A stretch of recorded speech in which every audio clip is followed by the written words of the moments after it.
momenti që është kofonduar edhe publiku dhe është bërë një lajm sikur një kartë e madhe, në fundit aty nuk është se ka pasur edhe shuma të cilët diskutohet korrupsioni i madh e historia e kësaj natyre. Pra, është një marrëdhënie private ndërmjet dy kushërinj që kanë patur këtë lidhje njëri me tjetrin. Kështu që zoti Meta nuk ka lidhje. Kjo gjithë do sqarohet, por ne nuk jemi këtu për të bërë këtu, ku flas këtu në gjykat të premte ose që do jemi për datë 26, nuk jemi për të bërë gjyqin e themelit ndaj zotit Meta për të rrëzojmë provat e kështu me radhë. Jemi thjesht për të kërkuar gjykatës arsyet pse po mbahet në kushtet e paraburgimit të një izolimi total, do të pranojmë. Në 12 metra katror, presidenti i Republikës nuk është lejuar, po vazhdon mos lejohet familja e tij dhe familjarët ta takojnë me pretendimin se këtij e ke zauruar takimet e kështu me radhë. Pra, besoj se ky është një, mund të themi, edhe një hakmarrje politike, sepse as Nelson Mandelës nuk është privuar që të takonte njerëzit dhe të lexonte shtypin e kështu me radhë. Kështu që unë mendoj që presidenti i Republikës dhe të tjerët, jo vetëm presidenti, duhet të trajtohet me dinjitet dhe në bazë të një shteti të së drejtës, ku të ketë të lirinë e tij të ushtrojë detyrat edhe si kryetari partisë së dytë opozitare, si një ish president, kryetar kuvendi edhe ish kryeministër. Pra, trajtimi njerëzor që po bëhet sot presidentit Meta është i paprecedent, Ilir. Ja them me shumë sinqeritet këtë.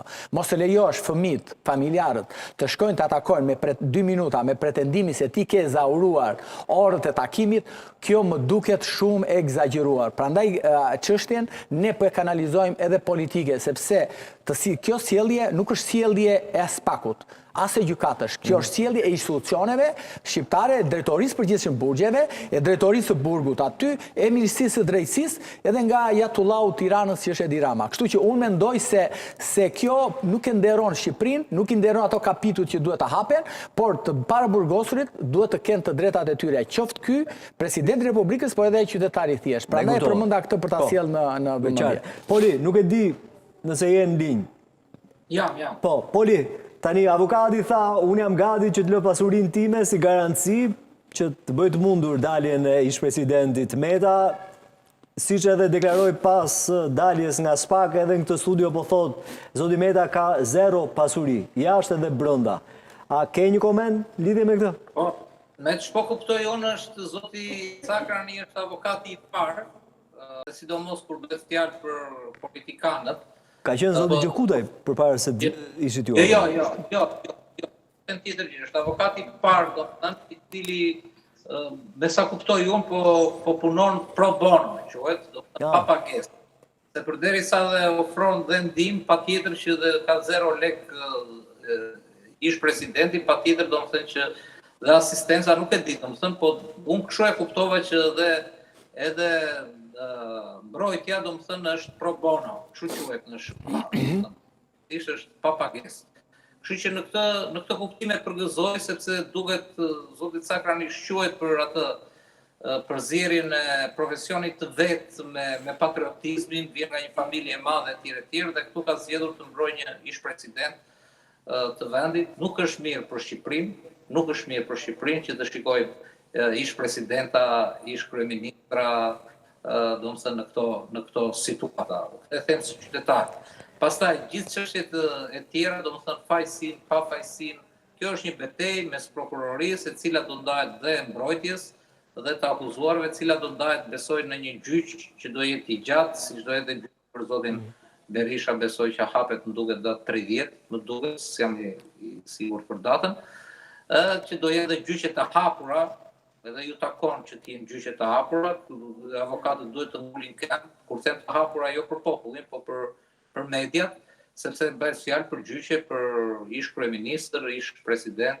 Dhe kaq mund të them për këtë dhe të presim dhe të shohim, sepse nuk mund të debatojmë vetëm me një palë, domethënë në fund fare, domethënë çdo gjë do vendoset te gjykata. Zoti Meta pastaj e ka ndarë dhe çështjen që për mendimin tim ka vend, dhe ka ndarë dhe çështjen në 2 pjesë, sepse është dhe çështja e mënyrës së arrestimit, e cila besoj do shkojë edhe në Strasburg, apo dhe gjithë procesi. Kështu që nuk kam çfarë të them kur domethënë jam palë tretë, domethënë kur i them. Që do të them diçka, Poli. Sinqerisht që unë jam shumë i vërtet në ato që them, dhe këtë ta merrni, e dëgjoni tani dhe unë nuk e them më. Jam i vërtet sepse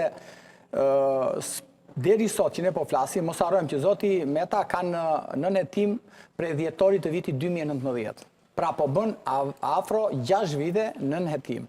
Pavarësisht pasaj kush regjistruar, kur arrestua. Ne dhe presidenti nuk është kundër hetimit, absolutisht jo.